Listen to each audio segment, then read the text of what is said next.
নমস্কার। পিপুল ভয়েস নিউজে আপনাদের সবাইকে স্বাগত। আমি অরূপ। বিজেপির দুই রাজ্যে নতুন সভাপতির নাম ঘোষণা করল। একটি হচ্ছে বিহার এবং আরেকটি হচ্ছে রাজস্থান। দুটো সভাপতির নামেই আমরা দেখতে পাচ্ছি বিজেপি কাস্ট সমীকরণ, জাতপাতের সমীকরণ মাথায় রেখেই দুটো সভাপতিকে বাছা হয়েছে। অর্থাৎ বিজেপির সর্বভারতীয় সভাপতি জেপি নাড্ডাকে এখনো রিপ্লেস করা না গেলেও অন্যান্য রাজ্যের যারা সভাপতি অলরেডি বদল হওয়া শুরু হয়েছে। এরপর পশ্চিমবঙ্গে কবে, এটাই তো আমাদের প্রত্যেকের জানার আগ্রহ। এবং কবে এবং কে কার দিকে বল গড়াবে। তো আমরা আজকে চলুন আগে বিজেপির যে দুটো রাজ্যে নতুন সভাপতি হলো কোন সমীকরণ কাজ করেছে এবং ওয়েস্ট বেঙ্গলে কোন সমীকরণ কথা মাথায় রাখলে কে হতে পারে, আমরা সেই নিয়ে বরং আলোচনা করি। কারণ ওয়েস্ট বেঙ্গলে কিন্তু আরেকটা ইন্টারেস্টিং ফিচারও আছে, সেটাও পরে আপনাদের সঙ্গে বলছি। সেটা হচ্ছে বিজেপি বিহারে সভাপতি এতদিন ছিলেন সম্রাট চৌধুরী, সেই জায়গায় বিজেপি সভাপতি করলো এবার এমএলসি দিলীপ জয়সওয়ালকে। কে দিলীপ জয়সওয়াল? দিলীপ জয়সওয়াল দীর্ঘদিনের কিন্তু ওখানে বিজেপি নেতা এবং জয়সওয়াল ওখানে খাগারিয়া জেলায় উনি বৈশ্য সম্প্রদায়ের নেতা। এই যে বৈশ্য সম্প্রদায় সেটা কিন্তু ইবিসি আর মধ্যে পড়ে, যেটা এক্সট্রিম ব্যাকওয়ার্ড ক্লাস, এবং সেখানে ইবিসির কিন্তু ভালো শতাংশের ভোট আছে।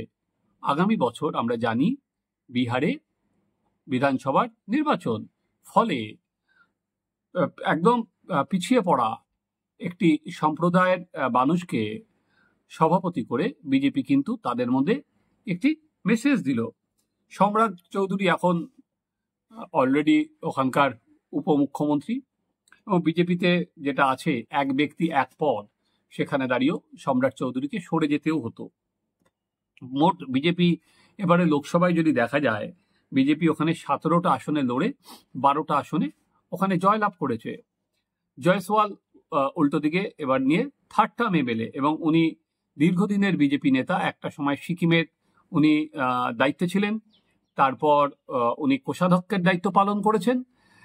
এবার জয়সওয়ালের সঙ্গে যেটা দীর্ঘদিনের যেহেতু বিজেপি নেতা, ফলে বিজেপির পুরনো লোকদের বা পুরনো নেতাদের সম্পর্ক খুব ভালো, যেটা সম্রাট চৌধুরীর ক্ষেত্রে আমরা দেখেছিলাম। যারা পুরনো আমলের নেতা তারা কিন্তু মনে করেছিল তারা ডিপ্রাইভ হচ্ছে, তাই জন্য যারা এখন জয়সওয়াল আসাতে তারা কিন্তু মনে করছেন তাদের মধ্যে যে তারা আবার কি মূল আঙিনায় ফিরতে পারবেন।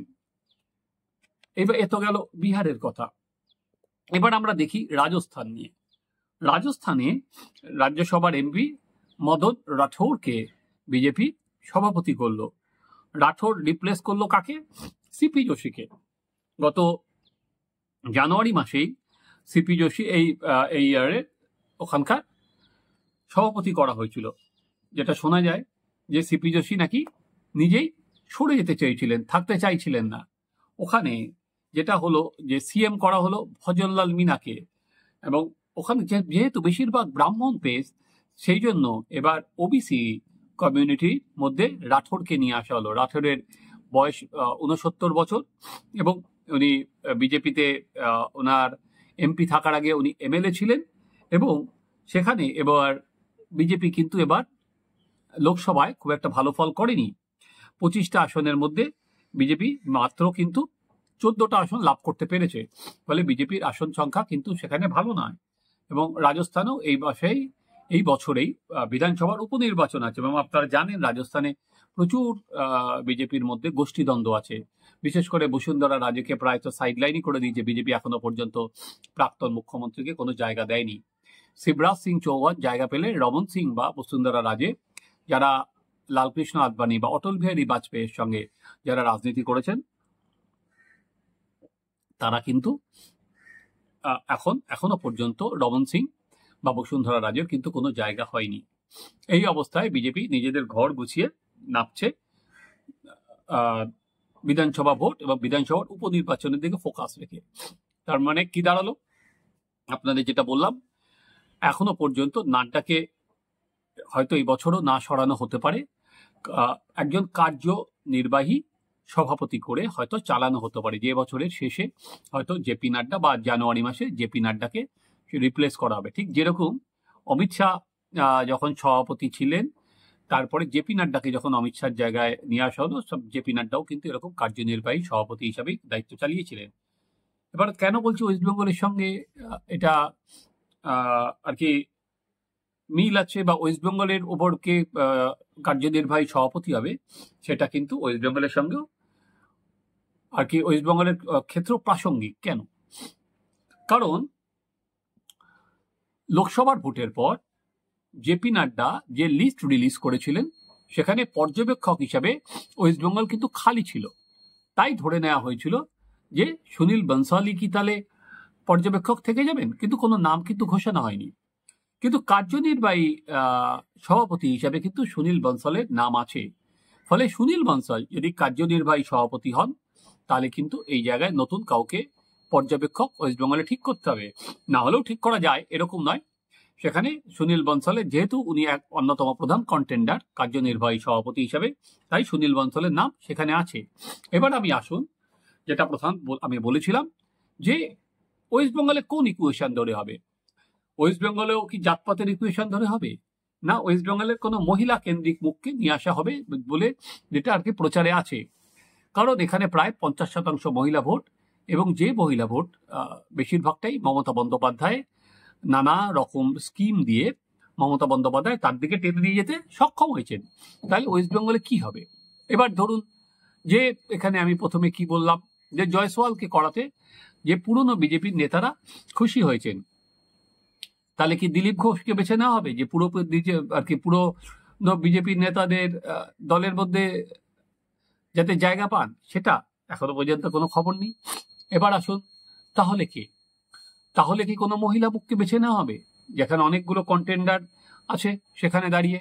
আবার আমরা যে দেখছি রাজস্থানে, এখানে রাঠোর, সেখানে কিন্তু আরএসএস এর ঘনিষ্ঠ, কিন্তু জয়সওয়াল নয়। ফলে রাঠোরকে যেখানে জায়গা করে দেওয়া হলো, এখানেও কি আরএসএস ঘনিষ্ঠ কাউকে নিয়ে আসা হবে বিজেপি যখন ক্রাইটেরিয়ায় ধরা হবে? ফলে সেটাও এখনো পর্যন্ত এই ক্ষেত্রে অন্তত পরিষ্কার হয়নি। কারণ কোনো সময় মনে হচ্ছে আর কি নানা প্রচারে আসছে যে বিজেপি এখানে আরএসএস কাউকে চাইছে, তাদের লোককে চাইছে, তৃণমূল থেকে যারা এসছে তাদের উপরের ফোল্ডে দেখতে চাইছে না, কারণ দলের মধ্যে একটা বিভেদ সৃষ্টি হয়ে যাচ্ছে। সেখানে দাঁড়িয়ে যেটা দিলীপ ঘোষ বলেছিলেন যে ওল্ড ইজ গোল্ড, পুরনোদের মর্যাদা দেওয়া হচ্ছে না, নতুনরা এসে প্রায় পার্টি হাইজ্যাক করে নিয়েছে, ব্লা ব্লা ব্লা, প্রচুর সেই অভিযোগ ছিলই। বিশেষ করে 2024 ভোটের পর তাক করা ছিল কিন্তু অনেকটা গান শুভেন্দু অধিকারীর দিকে, বিরোধী দলনেতা। কিন্তু পাশা কিন্তু অনেকটাই পাল্টে গেছে। কেন? শুভেন্দু অধিকারী বিজেপির বর্ধিত কার্যকারিণী সভায় যে ডাক দিয়েছেন, সেটা কিন্তু ভাবার কোনো কারণ নেই যে শুভেন্দু অধিকারী, সেটা একা শুভেন্দু অধিকারীর কথাতে সেটা হয়েছে যে আর কি সরাসরি হিন্দুত্বের লাইনে চলবেন, সেটা কিন্তু সেখানে বুঝিয়ে দিয়েছেন। কেন আমি বলছি? সেটা হচ্ছে শুভেন্দু অধিকারী ওই বার্তা ন্যাশনাল লিডারদের সঙ্গে কথা না বলে দিতে পারতেন না। অমিত শাহ এবং সুনীল বনসালের সঙ্গে মিটিং করে আসার পরেই কিন্তু তিনি এই বার্তা দিয়েছেন। ফলে হিন্দুত্বের লাইনে বিজেপি যে যাবে, জো হামারা সাথ হাম হুমকে সাথ, এই কথাটা কিন্তু শুভেন্দু সেন্ট্রাল লিডারশিপের সঙ্গে কথা না বলে বলার দম শুভেন্দু ছিল না। বা সংখ্যালঘু মোর্চা তুলে দেওয়া, যেটা অলরেডি আসামে আছে, সেটা শুভেন্দু অধিকারী বলেছেন। ফলে বোঝা যাচ্ছে যে দিলীপ ঘোষরা যাই বলুন, 2024 লোকসভার দায়ভার শুভেন্দুর ওপর চালানোর চেষ্টা করলেও, বা শুভেন্দুর দায় নিতে হবে এরকম শুভেন্দুকে এই একটা প্রচার থাকলেও, বা শুভেন্দু তৃণমূল থেকে এসেছে অনেকে বলছেন, ফলে আর কি অনেক নেতা সেটাই একটা সন্দেহ প্রকাশ করছেন। কিন্তু দলের সেন্ট্রাল লিডারশিপের এই মুহূর্তে শুভেন্দু অধিকারীর উপর যে আস্থা আছে, সেটা কিন্তু পরিষ্কার। তো এবার আসা যাক, আর যে জাতপাতের যে সমীকরণ, তাহলে কি উত্তরবঙ্গ থেকে কাউকে বেছে নেওয়া হবে? যেহেতু সুকান্ত মজুমদার উত্তরবঙ্গেরই নেতা, এবং উত্তরবঙ্গে বিজেপি যে একমাত্র কোচবিহার আসনটা হারিয়েছে, বাদবাকি অন্য সব কিন্তু লোকসভার আসনে জিতেছে, তাহলে কি উত্তরবঙ্গ থেকে সরানো হবে? কারণ সম্রাট চৌধুরীর মতো যেহেতু দুটো দায়িত্ব আছে, সুকান্ত মজুমদারকেও কিন্তু সরে যেতে হবে। কারণ এখানে যেটা আছে বিজেপির, সেটা হচ্ছে প্রবাসে থাকতে হয়। তাই সুকান্ত এখন দুটো দপ্তরের মন্ত্রী, তার পক্ষে তো দিল্লিতে বেশিরভাগ তাকে কাটাতে হবে।